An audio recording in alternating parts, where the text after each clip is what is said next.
What is going on, guys? Welcome back to another episode of Real Fans Podcast, episode 11. We're back. We're missing a member, but he'll be back next week. Today it's just me and Adam holding it down for everybody. But Adam, how you feeling this Wednesday morning? No, Thursday morning? Yep. Yeah, feeling pretty good. We got some rivalries to talk about. Got some upsets in the Open Cup, and then of course the news of Europe at the end. So it's gonna be a good episode. Yeah, so let's get into it. We got MLS or rivalry week that just happened this week. At least rivalry. I can never say that fucking word. Rivalry week part 2. Had a more so than the prior week, but we had a lot ones, and we had a new one that just kind of spurred up this year with the new expansion team of St. Louis, a new location-based rivalry in St. Louis versus Kansas City. Kansas City's kind of like, this is like their first like probably true rival because they've never really had one. There's not really a team close to them enough. I mean, their closest team is probably like Chicago, but even then that's still really far. So this is going to be like hopefully this like breeds something new. I mean, you got two teams on the two ends of one state. But yeah, what you get from this game, obviously the score, they just absolutely obliterated Kansas City. It doesn't it. We expected that. Kansas City's been struggling. St. Louis have been, aside from their, slight struggles in the past few weeks, they've kind of had a hiccup and haven't had the same form as early in the season. But it didn't seem like a rivalry, by the scoreline. But it's one of those in the future. It's going to be one of those things where I think it is close enough where it's just a natural rivalry for Kansas City and St. Louis. So I think as time goes on, I mean, when you have a new club, you're not going to have that huge, lingering passion that you might have from other rivalries that have been around. But it'll get there. Miami and Orlando, that's already turning into a true rivalry where the fans hate each other. So it's not going to take that much time. Yeah, and I was gonna say, it seems like the only ones that do kind of have that, even though only very few have like a history behind it, but even if the newer ones that have a history, they have history from like other sports, like the Canadian Classique, for example. Like Toronto and Montreal hate each other in like all other sports, so naturally coming over to MLS, it just kind of fits. But I mean, yeah, that's a good point. As for this new one, I felt like St. Louis. I mean, honestly, the St. Louis fan base has been awesome. Every time you turn on, even the Open Cup games, they were filling up and selling out. Yeah, against, nobody like, Union does that. Omaha. Yeah, even against like Union Omaha, and I think they want it to be a rivalry, and and we're gonna see once we go over to Kansas City. I think Kansas City always has good crowds, honestly, even though they're a bad team. They like every time you watch them or catch their highlights or whatever, you always see they always have a pretty filled stadium. They have a pretty passionate fan base. So I think both are going to really embrace it. I mean, St. Louis obviously did. Like from all accounts, from what I'm hearing, what I'm seeing is like they like the idea of like starting to trash on Kansas City, like already talking shit, already kind of getting the things rolling. And like, yeah, the atmospheres there are insane. So I think Kansas City fans, when they go back to Kansas, like, you look and they're like, all right, so we got to make that same environment here. It's like, we got to do that same thing. And I think a lot of it just stems from like those supporters and really just pushing and like making it a rivalry. Yeah, it helps. Showing up to those big games. I mean, like we saw it here this past weekend with Inter Miami versus Orlando in the Clásico del Sol. Like, by having that proximity and having fans from both teams come together and like actually showing out for that game really puts the emphasis on the rivalry. So yeah, I mean, we'll see as time goes on. Hopefully Kansas City can make it interesting, because there's one thing I hate more is a one-sided rivalry, because it just never feels that way. But this does lead me to the next point of rivalry week. So as the MLS currently stands, and after all the games that you saw this past week and the week prior, what is the best rivalry right now in the MLS based on like the performance and where both teams stand in the table? Oh man. Um, it's a tough one because the season so far has been very weird. You know, you got on the East, there's only really a couple teams that are really good. I'd say if you're just going on paper, um, I have mine Cincinnati and already. Columbus. You got me Cincinnati and there. Yeah, I was Columbus going to say is that. going. Hell is Yeah, I real. mean, because they do have a pretty good rivalry, you know, in terms of emotion, and the play is good too. I mean, Cincinnati, aside from the few years ago when they were bottom table, now they're one of the best teams in the conference.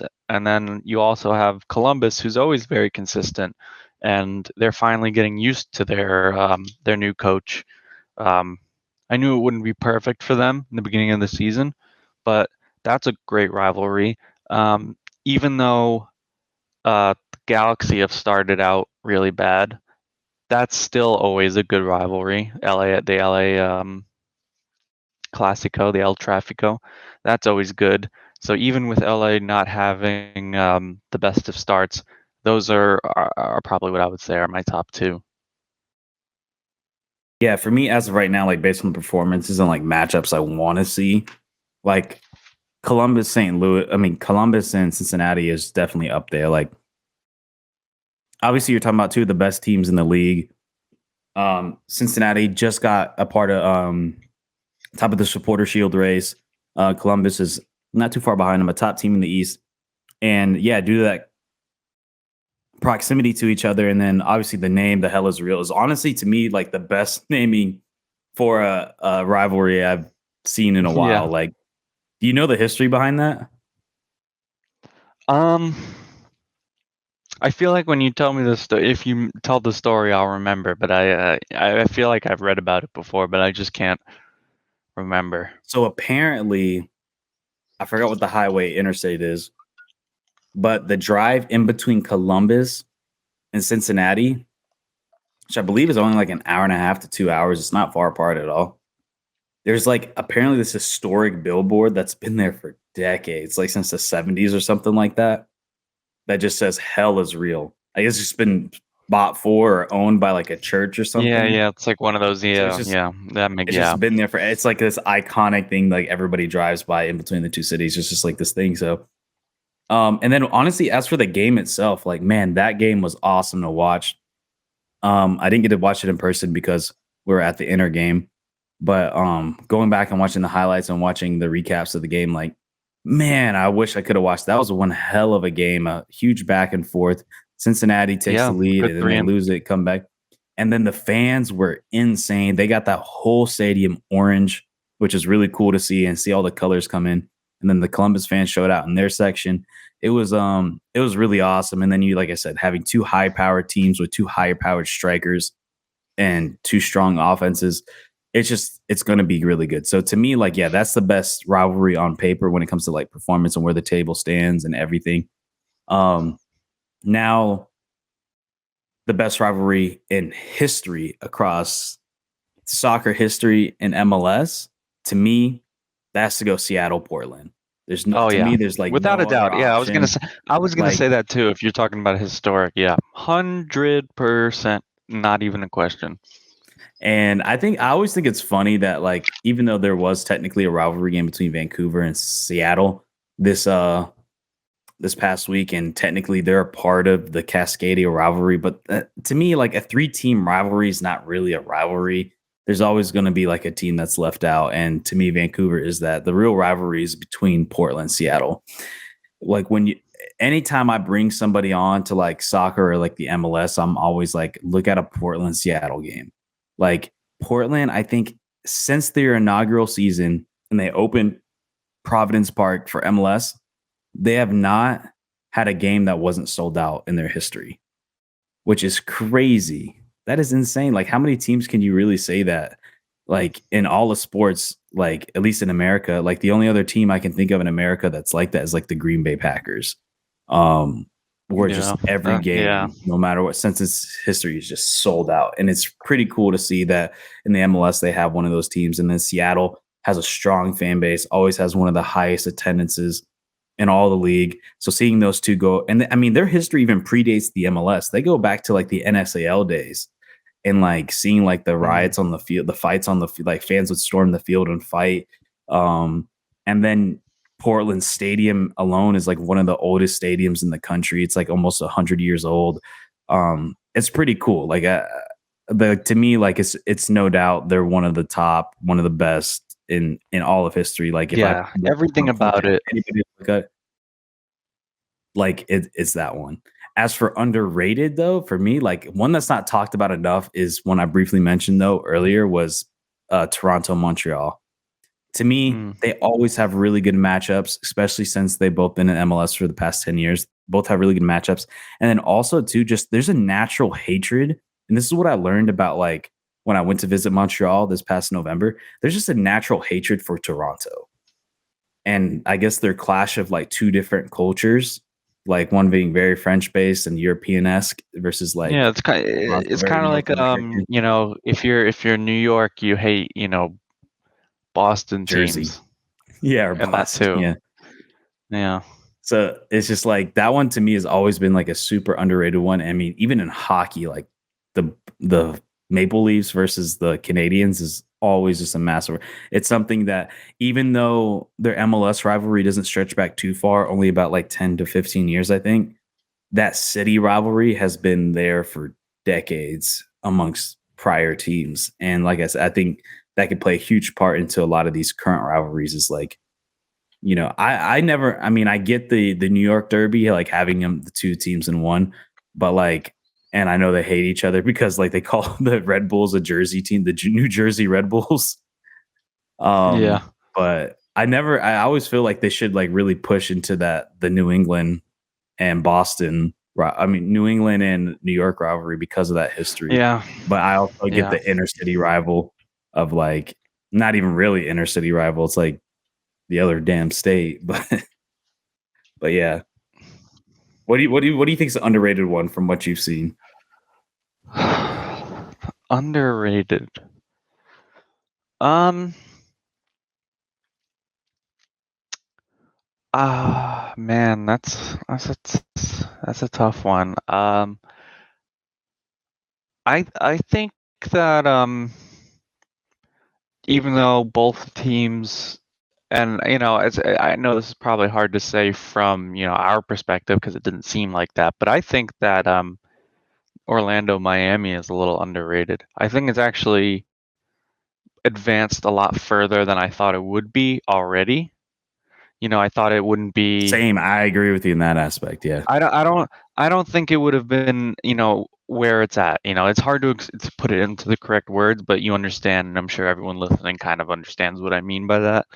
Um, because both teams haven't really been good, and both the are battle of two very new shitters. teams.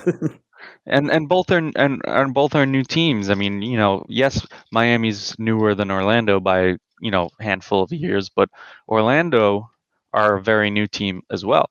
So the fact that that rivalry, um, is to the point where even we can pack our stadium for that rivalry, and Orlando does for it. Um, it's definitely going to be a lot more fun in the years to come. Yeah, I definitely think it's underrated in in a sense. I don't think it's probably my most underrated. That's why I still say Yeah, I don't think the it's the Canadian most. Classique. But I agree with you in the sense that like as somebody who's there and seen both games, it doesn't feel as manufactured. It seems like there's a natural rivalry. Like I know Orlando before Miami came into the league, they tried to form this rivalry with Atlanta. But it seemed like it just never really worked out, especially since Atlanta would just throttle Orlando every game during those years because that was like the Joseph Martinez golden years and Tata Martino and all that. So it was always just a one sided rivalry. But like, I feel like this Mhm. Miami Orlando one is a little bit more of an organic one and seeing the environments, seeing both stadiums really get filled out. Fans from both teams go to the away games. Like and then honestly, the passion between the two supporter groups, it is pretty underrated. And it's not really talked about. And I think because the fact that both teams have been bad versus like when you look at Toronto, look at the Canadian one, both teams have been really good. Both teams have made runs in the Champions League. Both teams have like a longer history against each other. But I do think the Florida Derby is going to foster more. And as long as both teams continue to get better, and as time just passes on, honestly, you could be two bad teams, but the rivalries are still fun to watch nonetheless because it's still like Yes. the passion in Yeah, between. it So really just depends I on the think as the passion and years the go matchups. on, I can Yeah, see 10 years from now this rivalry getting very intense and really good. And of obviously course. the proximity plays a huge part into it. But yeah, let's talk about US Open Cup. So obviously there's another tournament going on in America, and that is the US Open Cup. Last night we just had the final games for it, and we had the quarter finals set, and I'll pull them up right now. We had two cup sets last night. Pittsburgh Riverhounds beats Columbus Crew, and the Birmingham Legion beats Charlotte FC. As for the Birmingham Legion, I had a feeling Charlotte was going to lose. Charlotte's just such a bad team.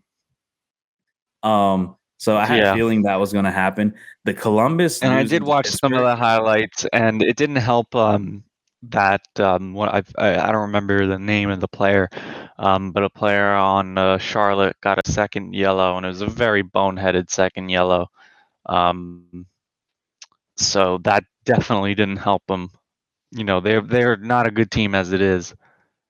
So yeah, that was a rough night for them. But you can continue on.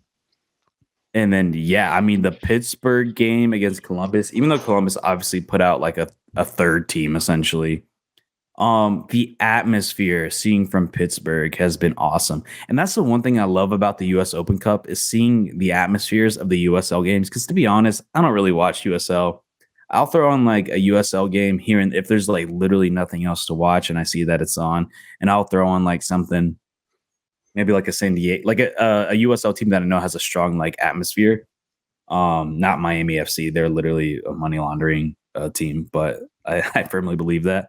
Um, but seeing the Pittsburgh versus Columbus game, I mean, I think these towns like they're not used to seeing professional soccer because I mean, the Division One soccer because they're obviously don't have a team there. So when these MLS teams do come to these USL towns, the attendance is great. They show up, even though Birmingham wasn't Absolutely. completely filled. That's a huge stadium, so obviously it's always going to seem Yeah, they emptier. play. Um, Yeah, for those who don't know, Birmingham Legion play at the football stadium for UAB, University of Alabama, Birmingham.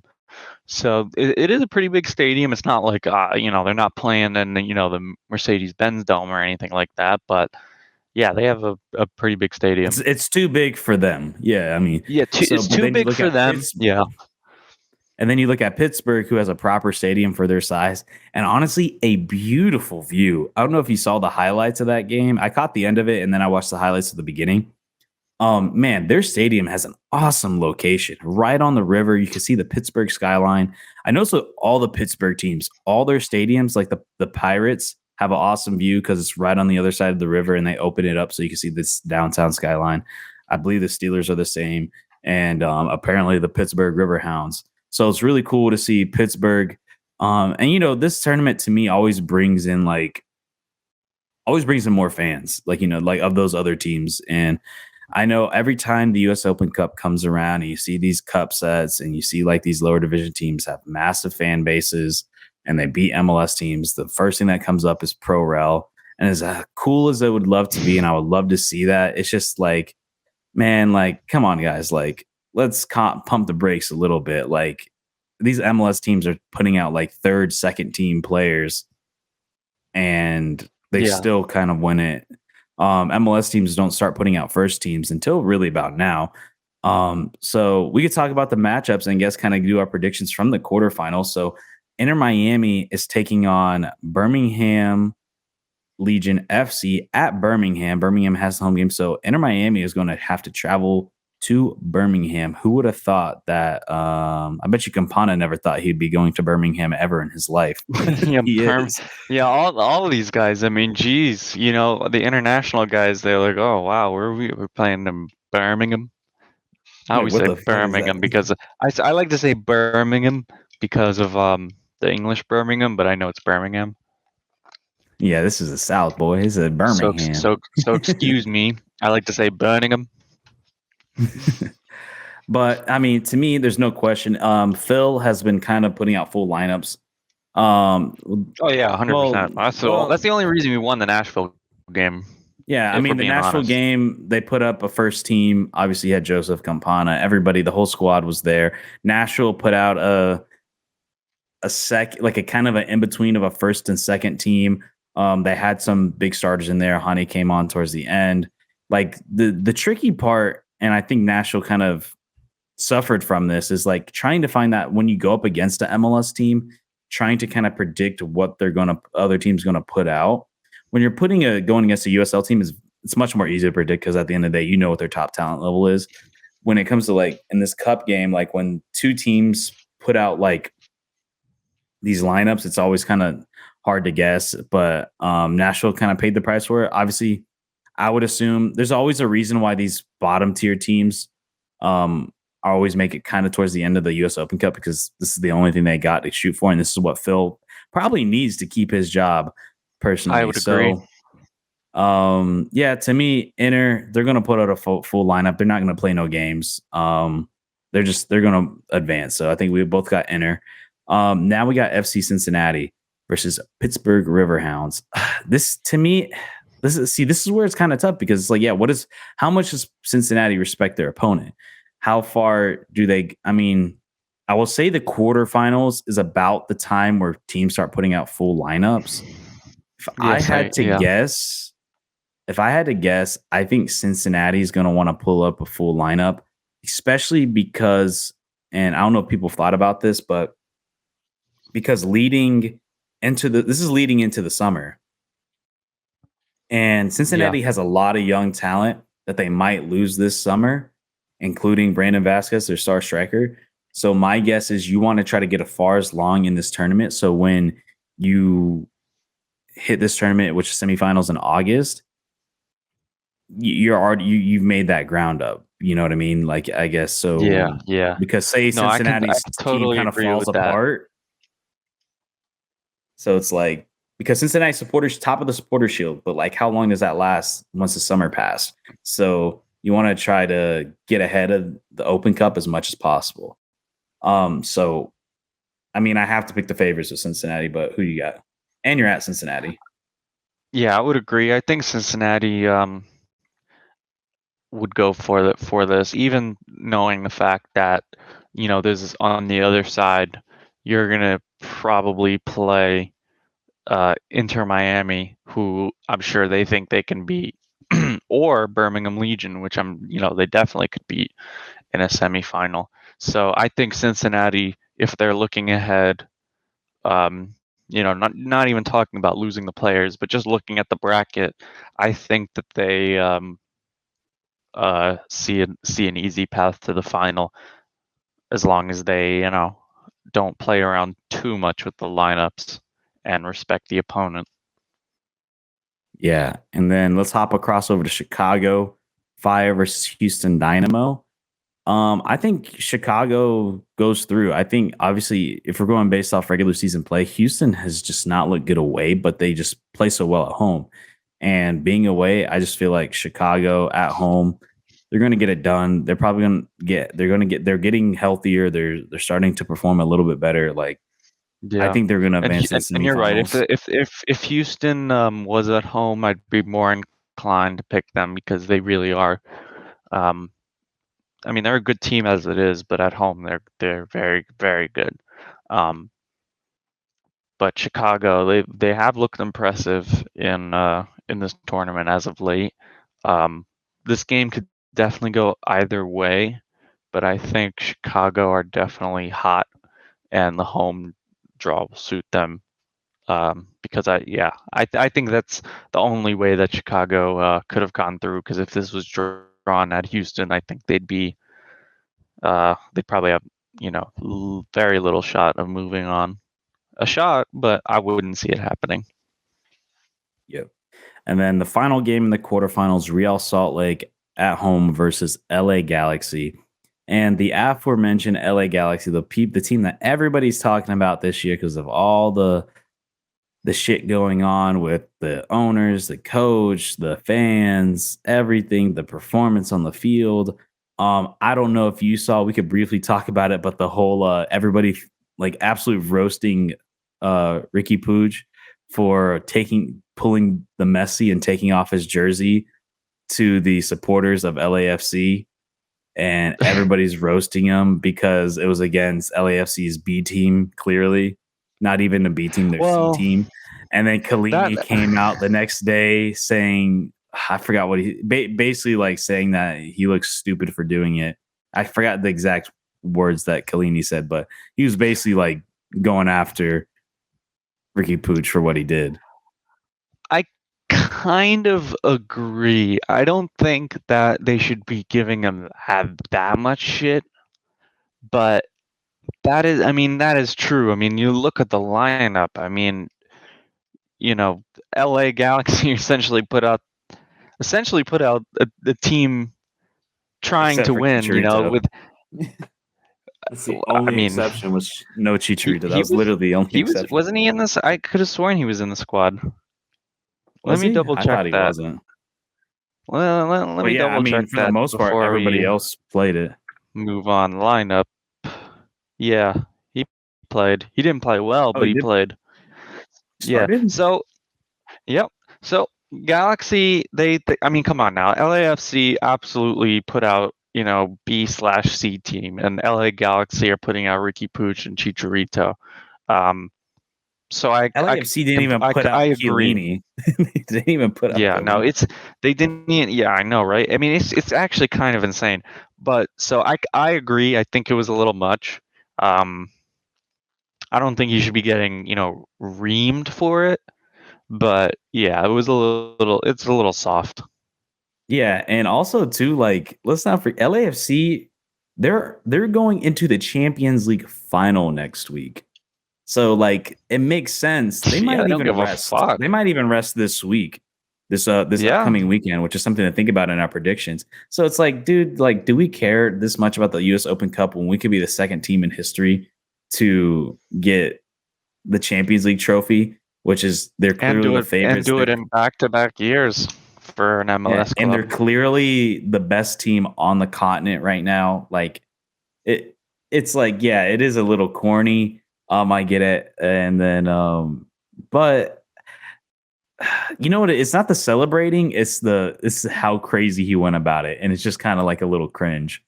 But yeah, let's get back to the game though. The Real Salt Lake versus LA Galaxy. To me, LA Galaxy is clearly prioritizing it. I think they have to prioritize it because their league is pretty much Yeah, done. they're I doing think so bad right now. I think So yeah, so Greg it's Granny's like going to you be might as gone. well. Yeah. Real Salt Lake, it might be a team that pulls out a full lineup. But you know, man, the thing with this is like what makes LA Galaxy such an enigma is like, even though they're the worst team in the league right now, like literally, I think they're bottom of the supporter shield race. Something about me just feels like they're not like they're not the worst on paper, and even talent They're wise, they're not. not the worst. Like They're not. even if They had they're a not like rough start. Kansas I mean, City, where it's Kansas City is actually bad, or Montreal, like there's they're a not lot going actually on. bad. I don't know. It's more than just the players. It's the front office. It's the culture. It's having injuries. It's holes in the squad. Sometimes even players not performing where they should. You have a combination of these issues, and it can get really hairy. So yeah, LA Galaxy are definitely going for this. So I think they would win against Salt Lake.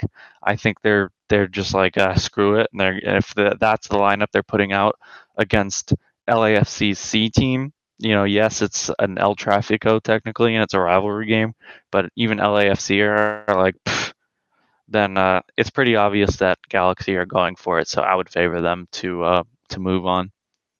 Yeah, and I think all these teams are like the only team that isn't like that's actually performing well in the league and is in this tournament still is Cincinnati. Like going against Real Salt Yeah. Lake's a winnable game for LA, and then you face the winner of Houston and Chicago. Like those are winnable games. They could have a path to the final. And to me, coming out of that side of the bracket, I wouldn't be surprised if they make the final. I think they will make the final. As for the other side, as much as I want to root for Inter Miami, they're probably going to lose to Cincinnati. Well, I don't know. Then again, because the Cincinnati, here's the thing: we know what Chicago team is going to be there if they make it to the semifinals. We know what Houston team is going to be there when they make it to the semifinals. We know what LA team's going to be there because they can't make any changes. Same with Salt Lake. Yeah. Our side of the bracket is where it gets tricky because Cincinnati could easily get worse coming into August, which is the timeline of this bracket is what's so big because going into August, I mean, And then my you have the guess in final in Miami, September. yeah, my guess in Miami, there's going to be huge summer signings. Yeah, they Could have to make the potentially signings. be They have their squad right now is spread so thin. That's the reason why they started pretty much their starters for the cup game because they don't yes, have bench players. They yeah, threw in as yeah, many that's as true. they could. So people don't realize that we have nobody right now. You know, our one youngster who can play in the midfield is out for the U20 World Cups right now. You know, it's Yeah, we can't catch a break, but we have all this cap room. So yeah, it's gonna be an interesting summer, and I'm sure yeah. there'll I be think the August I'm sure schedule that's really gonna be helps. fun when we have our because now that we're getting into the end of European season and stuff like that, we're gonna have some segments coming up in the next few weeks about transfers. Yeah. And I think easily, I mean, we don't know the draw at home yet, like who would get. Obviously, we have to see who actually wins these quarterfinals. But let's say Yeah, Cincinnati, Miami are in the semis. Like, I feel pretty good about Miami because I think with the signings, I if mean, they're at one could home, be I would probably like the it. big, Yeah. and one could be probably the biggest signing in MLS history in Messi, which could be potentially happen. But even outside of him, there's going to be other guys coming in. There's going to be people getting healthier. And can we say the same about Cincinnati? Cincinnati's probably going to rake in money with all their transfers, but how much are they actually going to have a lot of incoming? It's very rare do you see teams have a lot of outgoing transfers and ingoing transfers at the same time, at least in MLS. Yeah, Super rare. Cincinnati, they'll be able to figure Usually it out, and the everybody gets money's rid of it. yeah, the money's going to be good for Cincinnati, but yeah, it's not like they're going to be able to go, okay, thanks for the money, and then turn around and go here, Not enough and then time. bring in all these players. It's not going to happen. It's not going to Yeah, it's happen not enough time. because they don't even Not know enough time. because they don't even know for sure about how many players are going to leave and whatnot. So it's not like I mean, you could do some planning ahead, but when you can't really do it until it happens. So I feel really good about Miami personally. I think they can really win this whole damn thing with the way things are lining up and If the other side of Orlando the can do it bracket. last year, then we can absolutely do it this year. So I feel pretty good about that. It seems like everybody else is kind of a dumpster fire, even though we're a dumpster fire as well. Cincinnati should win. Like, I guess we're gonna have to revisit this as we get closer to the semifinals because then we're gonna have a whole different view of all this with the way things Oh, happen in the absolutely. summer. Yeah, we're But definitely going to revisit this. let's swap over to our match predictions for the week. This is match day 15. We're no longer going by weeks anymore because we had Wednesday games. So it's kind of tough to say week 15 or week 14, even though it's technically week 14, but it's match day 15. So yeah, so now we're going by match days. So this is match day 15. And let's pull up the odds right here. So what is our full records, Adam?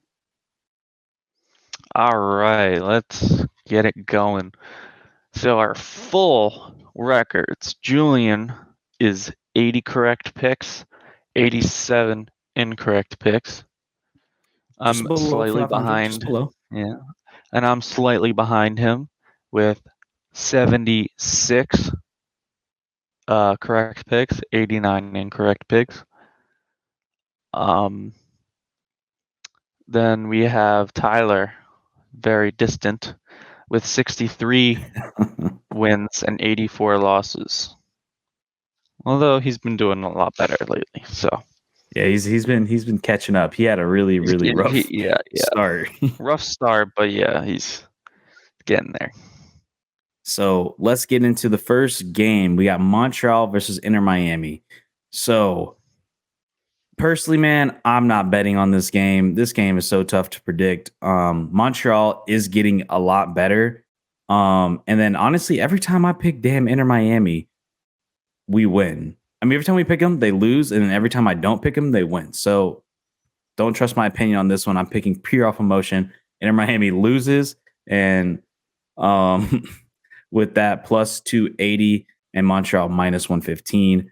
But in general, with the way Montreal's been playing, I actually do think if you're going to be a betting man, I would probably take Montreal at home. Yeah, I think if yeah, I agree. Inter Miami have just looked shaky. Uh, they're a makeshift squad right now.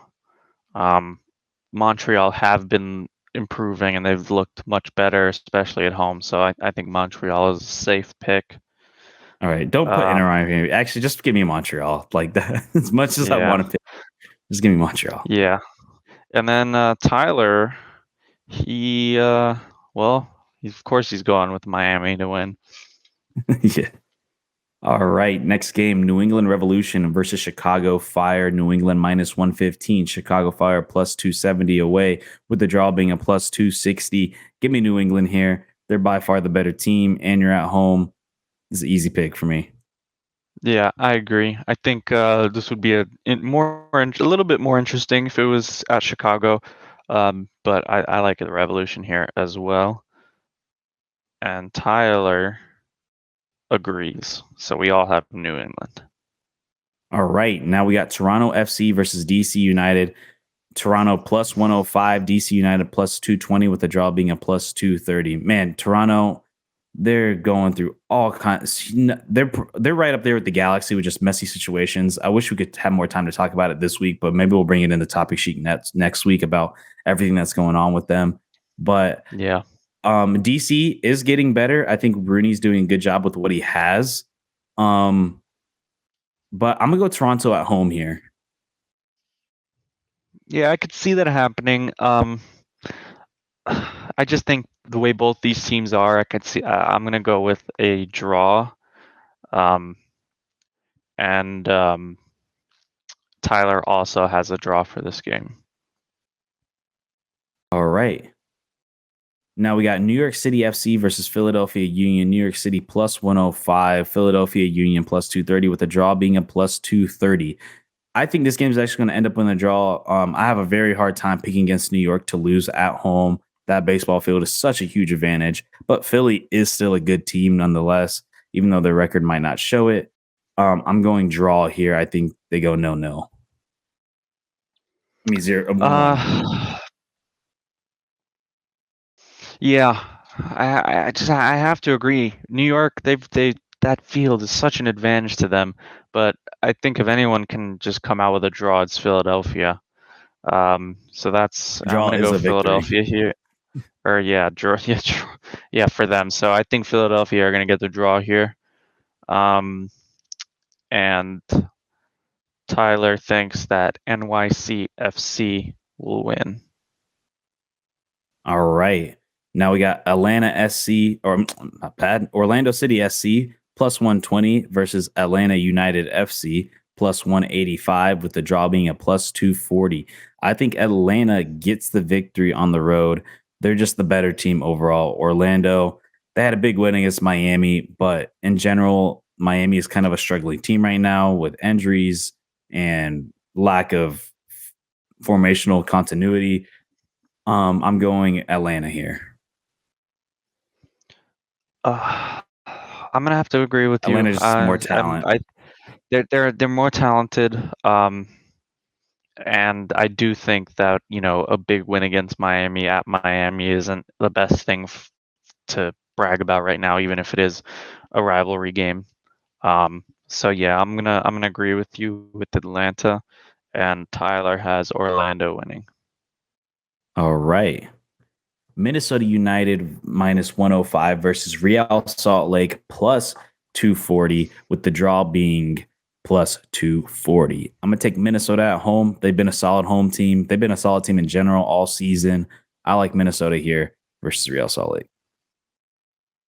I agree. Minnesota, I've been impressed with their home form.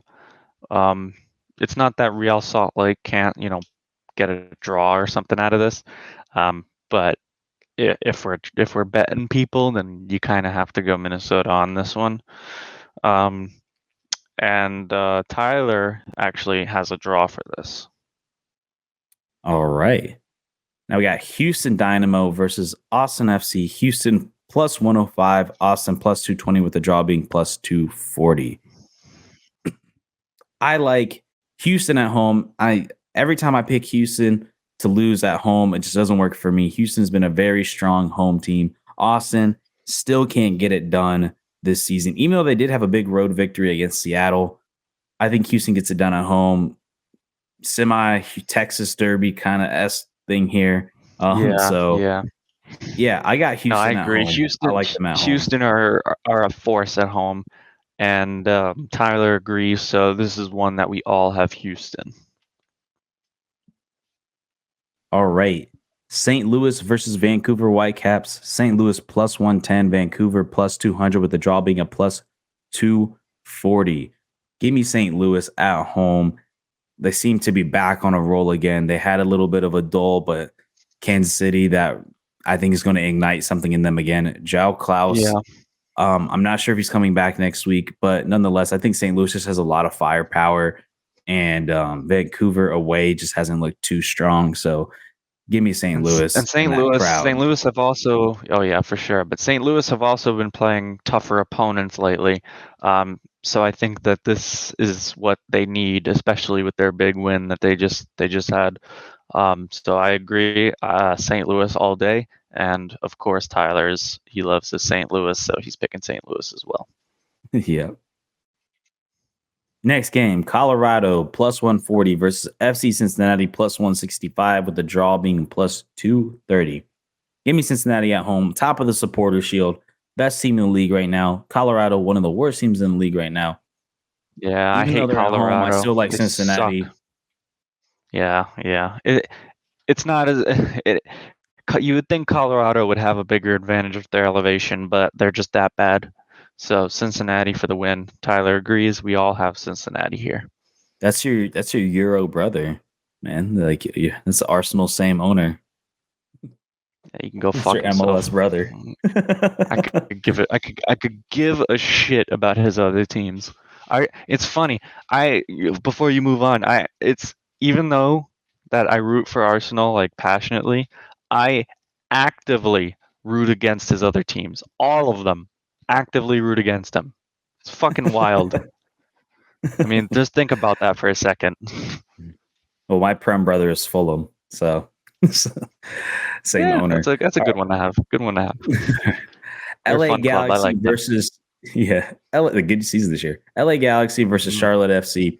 LA Galaxy minus 150 at home. Charlotte plus 340 away with the draw being a plus 290.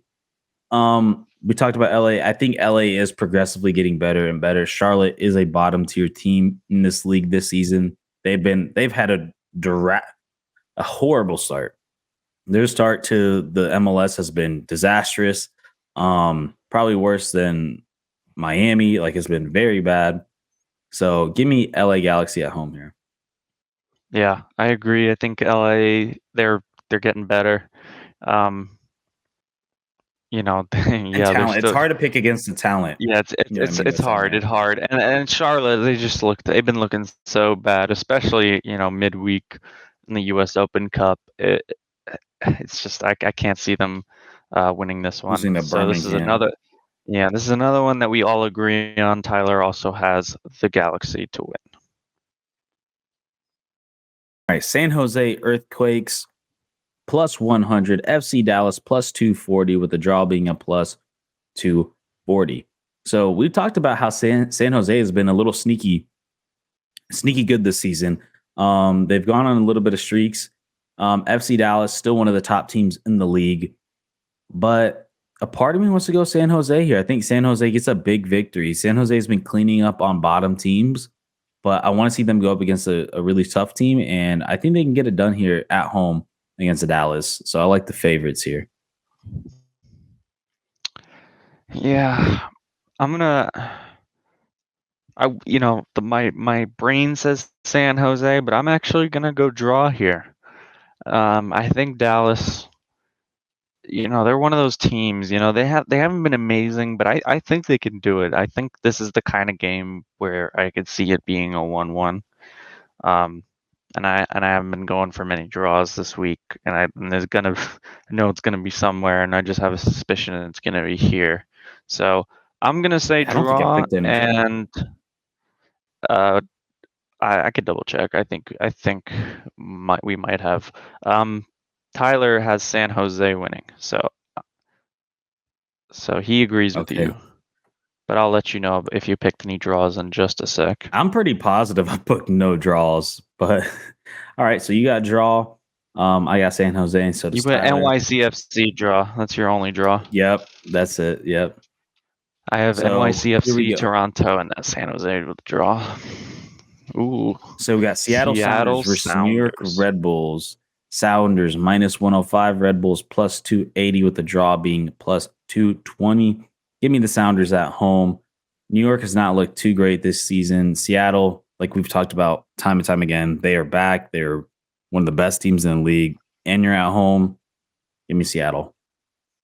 Yep, I totally agree. Seattle, and they have been dropping games here and there, but against New York Red Bulls, I don't think that it would be too much of an issue for them. And Tyler agrees, so we all have Seattle here. All right. Got some Sunday games finally. Let's go. Spreading out Wow. the schedule. Sporting Kansas City versus Portland Timbers. Sporting Kansas City minus 125, Portland plus 300, with the draw being a plus 250. So they got Sporting Kansas City, pretty strong favorites at home.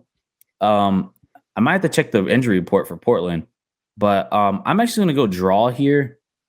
I think Kansas City, they're just Portland's just a way better team, man. Even with their injuries, I still think they're better than Kansas City. Give me a draw on this game. I'm gonna take Portland. I think a draw is a fair pick, but Kansas City, they just haven't been playing good at all, and I don't think a home game's gonna help them. Um, so I'm gonna go Portland, and Tyler also is going Portland. So you said, Han. So you said draw, or did you say Kansas City? I said draw. I'm actually pulling Okay. up an injury report across all teams right now. I think it'd be pretty helpful to have, but I am curious about this. So yeah, I mean they still have their DPs on. So yeah, I take Portland with the draw. Oh, you take the draw? Okay. Yeah, yeah, I'm taking Kansas City draw.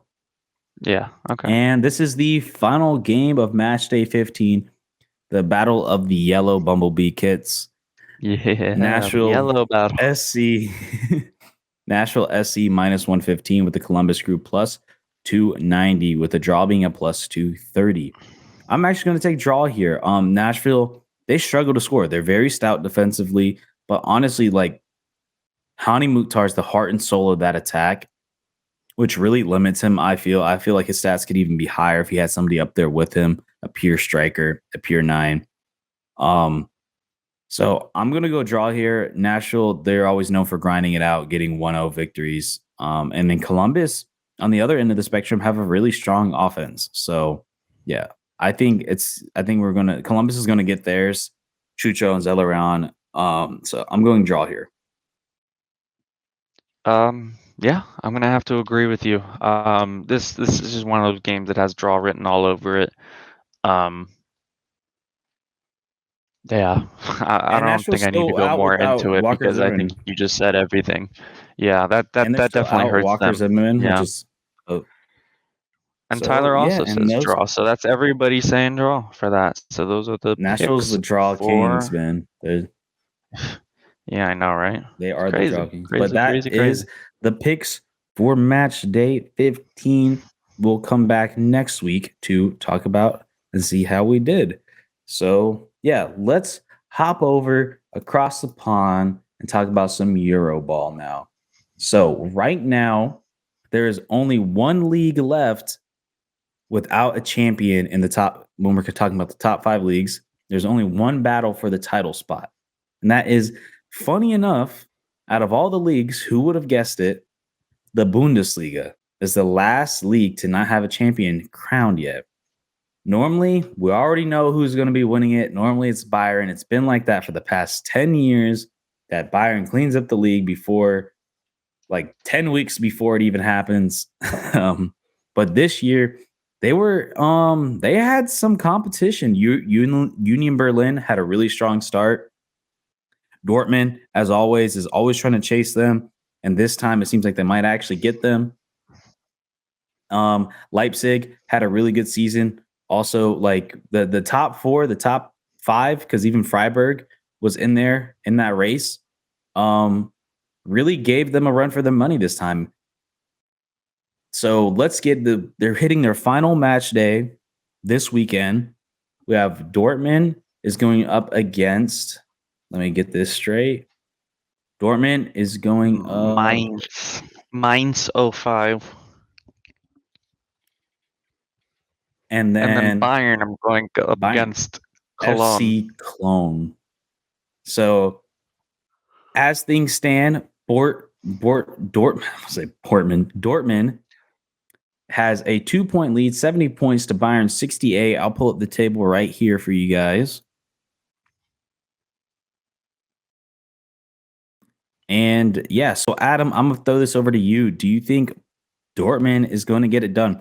Bayern suffered a massive loss to Leipzig, because obviously Leipzig is trying to catch up, took a 3-1 defeat, which some are saying that costed them the league. Do you think that's the case? I do. It's starting to look like, and no disrespect to Tuchel, it's starting to look like the Bayern board made a terrible decision mid-season. And it's not about the hiring or the firing, it's about the timing. Because everything was perfect for them. Everything. I mean, am I wrong? They were top of the league. They haven't conceded a goal in Champions League up until that point against difficult opponents. They were still in the Pokal. Everything was so good for them. They switch coaches. They get knocked out of the Champions League. They start losing games here and there. Now, it's definitely not over. I mean, you could definitely. I mean, Dortmund, they're not the perfect team either. And Bayern came back too. This isn't. Yeah, this isn't such a They got him high first. point total. I mean, we're talking a team, um, 70 points right now with one match to go, which is a lot. But when you're thinking about, if you look at the teams behind them, you got 68, 63, 59. So there's a lot of points being shared around, um, in the top, four, top five. Um, so I would definitely put my money on Dortmund right now. I mean, it's in their hands. They win, and then the league's theirs. Um, they can't really put it up to a draw because Bayern winning, um, goal Goal differential is not on their differential. side, not by a long shot. So they can't bank on that. So that's a slight benefit that Bayern has, because Dortmund, as long as Bayern wins, Dortmund needs to also win. Um, but it's never good putting, your faith in, your rival's shoes. Oh, they need to lose or else we're not going to win the league. So I mean, this is honestly a disaster for Bayern, an absolute disaster. With everything going so well, and having this change, that shocked the players. When you shock the players with a decision, then you gotta be careful, because when you're playing at such a high level, anything can shake it and cause issues. And I think that's what we've Yeah. seen here. Bayern And have slipped, and now they're paying the price for it. yeah, and I mean, we even talked with Tyler, who's obviously a diehard Bayern fan. Like, it was very. it's very sketchy making a change like that. And at this time, I mean, do you really think Tuchel was going to go off somewhere else before the summer? Like, I didn't think that was the case. I mean, some people were saying that they were afraid that if they waited to the summer, they weren't going to be able to get him. Tuchel's going to want to see all his options in the summer. I think they just really wanted Nagelsmann out really bad for whatever reason, whatever internal issue.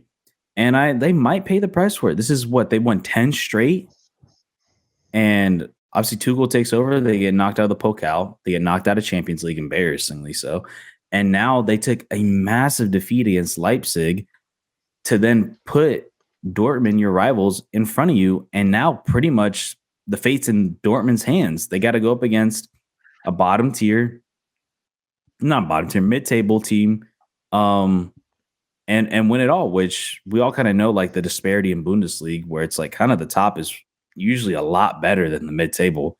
So it's pretty much like a slam dunk for Dortmund to finally break that streak that Yeah, Dortmund yeah. that Bayern have. And a part of me is someone who likes to see more competitiveness.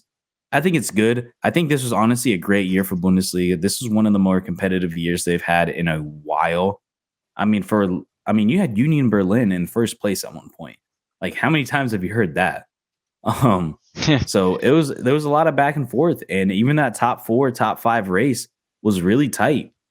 And Dortmund, they knew all the things that were going on in Bayern, and Bayern, everybody was predicting that they were going to be a lot better, especially with the the Mane trade, not trade, transfer, over there to help provide depth in the attack. And he started off really strong there, but then since the injury, he just been kind of a little bit non-existent. And then kind of the back and forth with the lineups in Champions League and how they want to manage it and the kind of the tactics behind it. And yeah, it just seemed like it just threw everything off. And then when I saw that 3-0 defeat against Leipzig, I'm like, oh man, like that's it. That's it. I mean, you're like you said, you're really banking on Dortmund to come in there and lose. Like this is like their first chance at getting that trophy in over a decade. So yeah, I mean, Yeah, it's big pretty for much all she Dortmund, wrote for disastrous for Bayern. Bayern. Yeah. But I mean, do you think this is the start of something new, or do you think this is just a one-off and then next year Bayern's just going to be back and just They need go the on year to another reset. 5 years? I think they'll be back. I mean, they always bounce back. I just think that this whole mid-season BS cost them. Off-season reset is what they need to. They just need a reset, and then they'll be fine. I think. Yeah, because as much as I love to see Dortmund win, you might just go back to Bayern winning like 5 straight in a row after this season. Like the way the money, the financials, they Yeah. just it's so tough to compete in that And league. even after But Dortmund wins, like the Bayern poaches the players who helped Dortmund win it. They go, "Oh, you're the one who really like made a difference for Dortmund this year. We'll pay."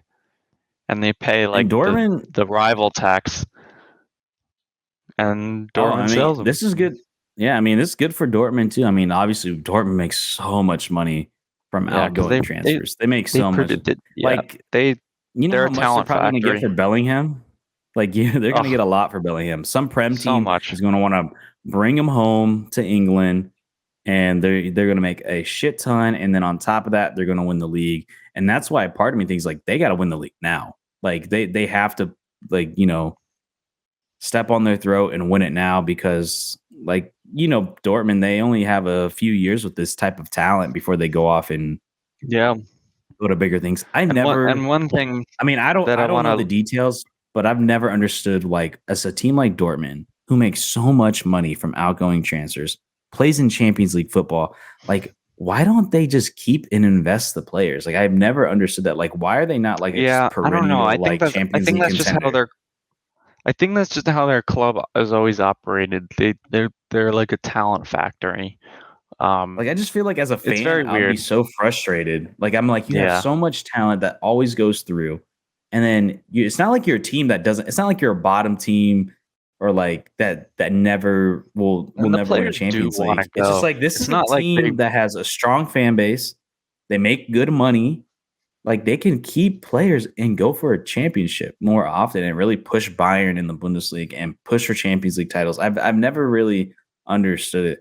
Like I don't know. I mean, imagine like Yeah. Bellingham Oh, and Holland on the same team, which they were, but like I yeah. mean But now that like it's but crazy. that's a good point because I was gonna say I want to leave it like this. This is the last point I want to make is on this is that it's the crazy thing about this is that the year that Dortmund don't have Holland anymore, they're gonna probably win the Bundesliga. Oh yeah, I I mean it mean, doesn't like have it's insane. It's insane. I mean, yeah, obviously there's other factors at play, but if you had told Dortmund, hey, by the way, you guys are gonna lose Holland, and to say you're gonna get a replacement for him, I mean, you're never gonna get a replacement for him. Oh, and you're gonna win the league next year too. They'd be like, ha. So it's very interesting. So I mean that'll be like we said. I mean those the last match day is coming up, so that's going to be decided on the last day. It'll be interesting to see how that turns out, but it's in Dortmund's gonna be hands. a Win fun and it's gonna be a theirs. fun day in Dortmund when that happens. Indeed, But it is. let's talk about a big contract signing for your team, Arsenal. Your boy Saka signs inks a 4-year deal to stay in his hometown club, the club he's been a part of for since he was a child. I think what, like 10 or 13 or something like that. Yeah, something like yeah. Staying There's pictures of him as like He's staying in Arsenal. I know a lot of you guys were pretty worried that they might sell him off because his transfer market value is like over $100 million. It's a shit ton. yeah. But were you ever worried that it wasn't ever going to get done? Um, I no, mean, he can still get I don't think. transferred. Then, like, I Yeah. mean, I don't think anybody was really worried. It was just like, come on already. I think that's the vibe we kind of got is like, just please, just sign it. Like, let's get this over with, please. Like, just put it to bed. Um, so I don't think there was really any fear that he wasn't gonna sign. I mean, there was definitely a chance. I mean, people had in the back of their mind, like, oh, I mean, what if City are like, hey, you're gonna start and we're gonna win the Champions League and all that. Like, it's definitely possible because that kind of stuff happens in Football Manager, even if you're Arsenal or whatever. They're like, you know what, I want to win a Champions League, and they force a transfer out. That stuff happens. They don't put it in there for a reason. But all the signs pointed towards yes, he was going to resign, and it's huge news for the club. Um, it's good for incoming transfers because that you're going to be playing with you know a superstar, a world class superstar at this point, because he'd walk into any team in any top league. He'd media walk into starter. the Yeah. City team. He'd walk into Bayern. He'd walk into Madrid. He'd walk into all those teams. Um, so it's good to be able to tie that player down. I mean, it's absolute huge news for us because we're getting that Champions League money. Um, Someone like Saka finally gets the chance to show what he can do in Champions League. A lot of these young players, I mean, you forget how young this team is. A lot of these guys who've actually been with Arsenal for the past few years, the young ones, they get the chance to go into the Champions League and show off. Plus the money that's going to come in. It's going to be a big summer for Arsenal. Granit Xhaka is going to be leaving. Um, he's getting older anyway, but he's most likely going to Germany or something like that. But we were going to make signings anyway. We have, we need midfielders, we need more defenders. We just don't have the depth. So overall, this is absolute amazing news. I mean, the only better news Arsenal could get is if they won the league this year. I mean, that's how good it is for Saka to resign. Yeah. And I mean, like I don't think it's a hard sell for him either. Like I said, it's his hometown team, and then Arsenal is on the up and up. Like, you know, people could say they choked the PL this year, which probably did, but like they're going to be right back But in the hunt nobody, next year. but half, half, if not, I'd say even more than half of like pundits and journalists didn't even have Arsenal top four. Like No, you look yeah. at if you look at the preseason table, most people had Arsenal fifth. They thought they were going to get Europa League again. They wouldn't have the champ. They would miss out on Champions League. So I mean, the fact that we're back in Champions League, you gotta. Yes, it was a bad way to lose, end the season, but you got to take positives from this. I mean, this is not something we expected this soon, and it puts us in such a great position for the future. No, yeah, and it's like, why would he not sign? I mean, it's I could see if Arsenal wasn't going to be a Champions League team, and maybe that was the big selling point was the fact that Arsenal had Yeah. this season. I mean, he was a big part of why Arsenal had this season, obviously. But like, if Arsenal doesn't make the Champions League and they go as far as like what they thought they were going to be, um, he might not be here right now. And Oh, of obviously, too, you course. want to sign it up because there is that potential that they still could sell him. I don't think they are. I think Arsenal is really going all in on trying to like get everything. It's been so long since they've been able to win the title in England and then also really push for a Champions League title.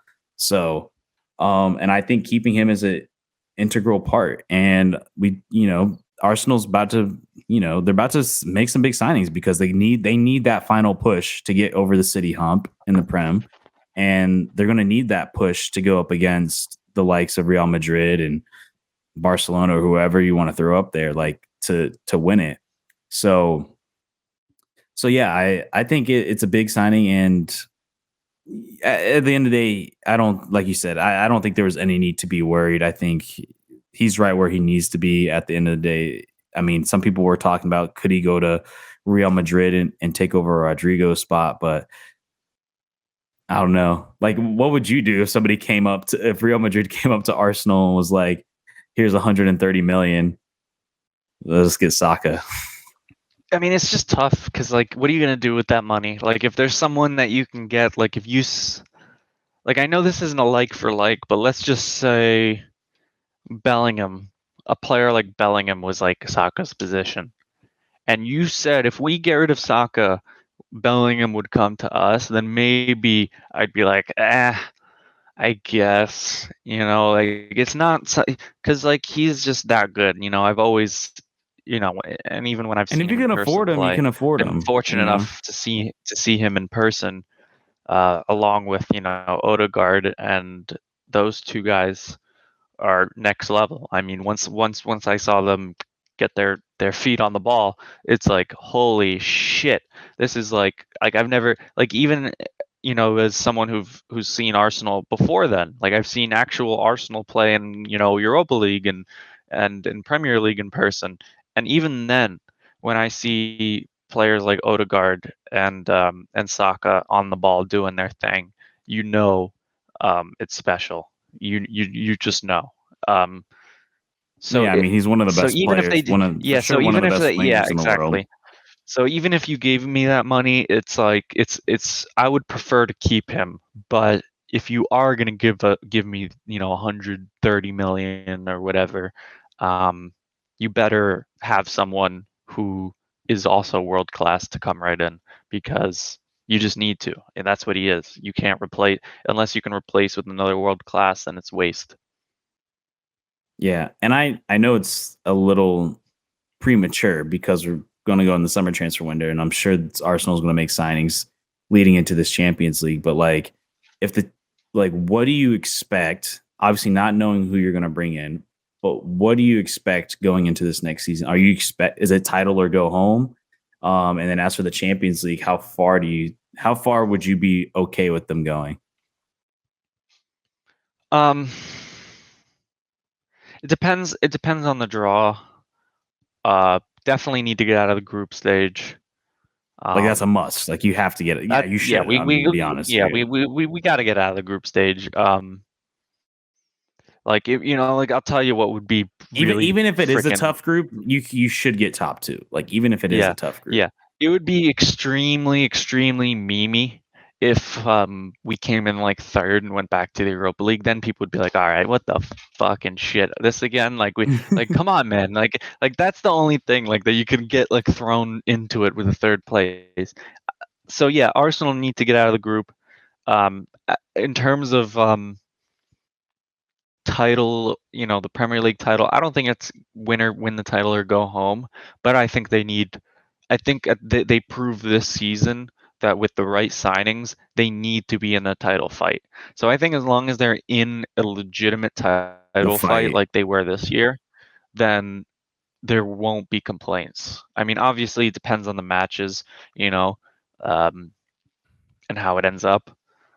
Because you don't want to be losing when you're in a title fight to a relegation team, like has happened in the past few weeks. Um, but yeah, that's with signings and with experience of this title fight, you would expect more from the team next year. All right. So you got get out of the Champions League group, and then where the marbles Yeah, fall and or it the depends on cards the fall. knockout Just because go no there. because knowing Arsenal, I mean, like we'll get out of the You get knockouts, a we'll Real win the Madrid group. or something. Yeah, but that's what I'm Like saying. Like six. we're gonna win the group, and then we'll get a Real Madrid or a Bayern or a PSG, and it's like, okay, well, fuck me then. Like, God forbid we ever get drawn with like a Sevilla or But do something you like do you that. but even with that kind of draw, like, do you still expect like them to win? Like, It's gonna be different. It's different. yeah. I think about the I teams think that I getting would yourself watch out in of the that mindset where it's like, The no, we last time should we beat a were in the PSG. Champions League, yeah, the last time we were in the Champions League, and I think about the players we had, yeah, it was always stressful because it's like it's not like you'd look at the other team and you'd be like, oh boy, like oh, what the fuck are we gonna do? And now it's The different because we have those Galacticos. guys who could do that. We can do that to the other team now. We have those types of players. We just need to perform. Hmm. So yeah, it's gonna be different. It's hard to say until it happens, but it's definitely gonna be different. Yeah, I think for you guys, yeah, getting out of the group stage is a must. Like you have to. Like there's no like you get out of the group stage. I don't care what draw it is. I guarantee there's no way you're the Oh third yeah, it best doesn't team in matter. that group. Like and then as for the knockout round, man, like you got to at least get past the first round. To me, like I feel like you guys Yeah, you with would the hope. talent you guys Yeah, have, like you got to at least get unless it's like something insane like a Real Madrid, which I think you guys can go toe to toe with. Be honest with you, or even like a City. I Like I agree. think you guys can go toe to toe with. I think you got to at least get out of that. You got to get out of the group and get out of the first round, and then wherever they Yeah, fall, and then we'll talk. that's Yeah. where it is. But and then yeah, I agree with you on the Prem standpoint where it's like, yeah, you just gotta be in the race. Like you gotta be neck and neck with City the entire season. And who like you have to. Like you gotta be neck and neck with them. Yeah, If you're not neck and neck exactly. with them, it's kind of a disappointment. Sure, you Hmm. might lose to them in like important game, like one game, that's all it takes. But like as we can see in Byron's standpoint. But uh Hmm. but yeah, but let's get into Europa League final predictions. So the final is next Wednesday, so we can talk about our predictions, and we can even talk about a post match um on Thursday, next Thursday. But yeah, we got Sevilla versus Roma. And let me pull this up here. They are starting off in Oh, my bad. It's in Hungary. My bad. I'm thinking that there's legs, but I forgot. Yeah. So the Yeah, finals no, it's in the final. Hungary in Budapest. I'm so Budapest stuck on the in the leg very format. aptly named Pushkash Arena. So Adam, what is your thoughts going into this game? Who are your favorites? Like, what do you like? What's your mind going through? Well, this game, I mean, when it's a final, it could go either way. But I am Team Sevilla all the way. Fuck Roma because I absolutely despise Jose Mourinho. He's overrated, piece of shit. Doesn't his tactics are he's Stone Age fucking tactics can go rotten hell. Okay, if Jose Mourinho is the manager of your team, you might as well just switch sports because you're not gonna have fun watching. It is a boring Stone Age shit football that is plaguing this freaking whole footballing world with his cancer. All right, and I'm not going to be satisfied until he's out. Yeah, It they could go either had way. man Other than that, it can go 20%. either way. but they can go fuck themselves. I honestly, like, I cannot stand Jose Mourinho. Such a fucking prick, man. Dude, yeah. They had 20% possession in that leg two against Leverkusen in Roma. And that's the Yeah, crazy thing that's how too. they Is fucking you play. That's had how they play. That's what I mean. That's what I mean. If you like watching your team have 20% possession, then fucking A, oh, you that love Jose and Mourinho. that's It is what a can and it that's is a what cancer on football. and that's what blows my mind about like US. This is a little off topic, but like why US men's national teams want fans want Jose Mourinho. I'm like, why? I get that he's coached in top 5 leagues, Yeah. but aren't we past that? Like, aren't we past that type of style of play of sitting back, getting a goal where you That's why can, and then just dropping 10 in the back? I've never understood why that's these why I'm US men's against national team fans want them. that's why They I'm want him. against It Phil makes no Neville, sense. because Phil Neville's like a light version. He's like Mourinho light. Like, he doesn't go that But advanced, but it's still like, what the fuck, man? Like, just take it to the team, man. Like Inter Miami score, and it's like now they're letting the other team have possession, and then they equalize. Like, it happens so much this season, and and yeah, that's just Mourinho. But Mourinho does and that I on crack. Mourinho and I invented see the that he doesn't just park the bus. He puts it in the middle of the field, and then he he fucking abandons it. takes a He he takes abandons all the he takes all the wheels off and he puts it on bricks, so you can't even move it. it. And trust me, Dan, I understand because as a Costa Rica fan, like that's this new coach, their manager, who somehow still has a job. That's exactly how he played. He must have been a part of the Mourinho school of parking the bus because we would literally score a goal and just have 15% possession the rest of the game. But back to the game at hand. For me, I'm going Sevilla all the way. Not just because I'm rooting for them to win because I tend to root just for the La Liga teams in Yeah, general.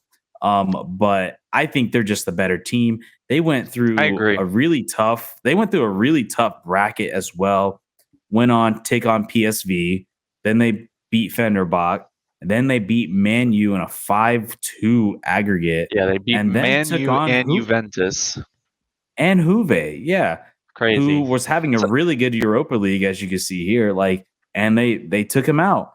To me, it's a one. What scares me the most about this game is the fact that it's a one off like playoff, one off game in a neutral site, which leans to Roma style of play and Mourinho because you can just sit there and park the bus. If you get that one goal, it's one game, anything can happen. If you're talking a 2-leg series, it's Sevilla all the way. There's no way. Like the Sevilla's attack, yeah, they've had a really good season this year, and then they've really put all their since they got knocked out of the Champions League, they've had a really strong showing and put all their eggs into the Europa League basket. And I think they're going to go back to Champions League with this Europa League title. Um, I like I said, the only thing that scares me and makes me think that Roma can win it is the fact that they are pretty stout defensively, but they also haven't faced. Honestly, I mean, they beat out Real Sociedad, which is probably the toughest team they faced. Um, which Real Sociedad has had a really good season. They're going to make Champions League this year. Um, that's the only team of note that they really beat. That I mean, obviously Leverkusen, but they barely got out of that Leverkusen game. And Leverkusen is at the end of the day still a mid-table team. Um, Feyenoord, not super strong team this year. So really, the only claim to fame they have is Real Sociedad, and that was early in the season, in the quarters. So to me, Sevilla has beat way tougher teams. They have a way stronger attack. They've been scoring goals like crazy. Um, it's got to be them. The only thing I think Roma has for them is that they can get a goal and they can be stout defensively. But there's to me no way that Roma's getting a goal on Bono. Bono has been probably the one of the best keepers of the year. What the performance he did in the World Cup, previous season he was keeper of the year in La Liga, and now this year he's still one of the best keepers in La Liga, and to me one of the most underrated keepers in the world. That man is so good. I think this summer Sevilla might send him off personally because with the performance he had in the World Cup. against top level teams and goalkeeper of the year, and now having a really good season in Europa League. Like, I think he's going to be gone. So I don't think Roma gets one on Sevilla, and yeah, I got them all the way. Yeah, even though I'm obviously rooting for Sevilla because of my mini rant. I do actually think they're gonna win as well. Like, putting all that aside, I would agree with you. Being a single leg final, when you are in a final for any cup, any competition, you can always, it can go any way. You never know what And you're gonna that's what get. scares me with that Um, Mourinho tactics is like that exactly, those are exactly. that's a So recipe he of how you can do it. win like one So he offs. can do it, but I mean, you look at how this whole Europa League's been going, and you look at the two teams and how they play, and you have to pick Sevilla as the favorite. I feel like, and I think a lot of people are stupid because you got. I look on FOTMob and you got 53% picking Roma, 39% picking Sevilla, and apparently 8% of people have no idea how a cup final works because they pick draw.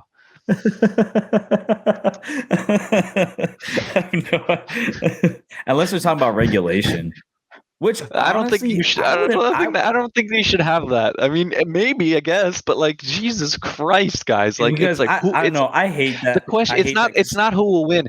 On FOTMob, it says who will win. It doesn't say regulations. Who will win? And they're fucking 8% that's draw. technically how they go, Fucking A, though. man. I don't know if you remember earlier, people were like, for Inter Miami, it's like, oh, they didn't actually win the game. They advanced. They drew the game Fuck and won in off. penalties. I Yeah, hate that. that's So it's like, bullshit. what? You're just gonna say Messi drew against Oh yeah, he drew. France? He drew the No, World Cup. Yeah. Oh wow. he drew. Yeah. No. He Fuck. You're drew the not World saying Cup. that. No, You're he not saying fucking that. won the World Cup.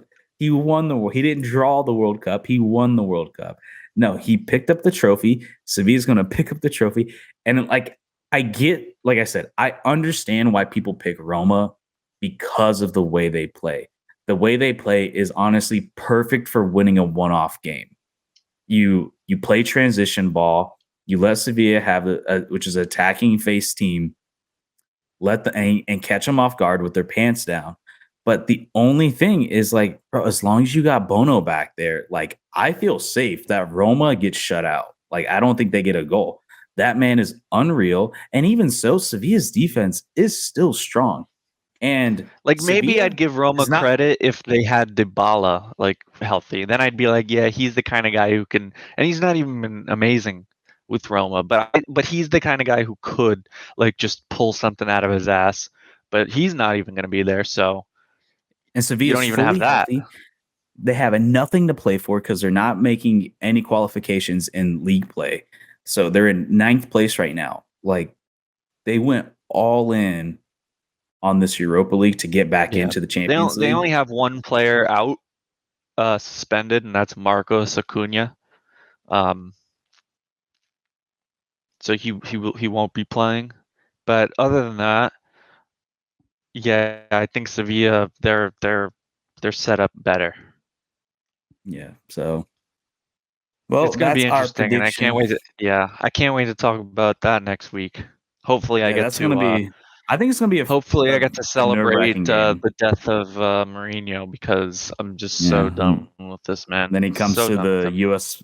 Then he comes with the U.S. men's national team to then have us Whatever. playing a You know back what? If five. he does, then the U.S. Federation deserves everything that they're gonna get with him. Everything. Honestly, If you he's decide to take him, you deserve it. I don't I get because he would probably be the most high profile coach they would ever have. But like I said, it goes against everything that they're trying to not be anymore. They've always been a sit back team because they've never had the talent. Now you Yeah. have the Imagine. talent. Don't do Imagine if they did that shit against England.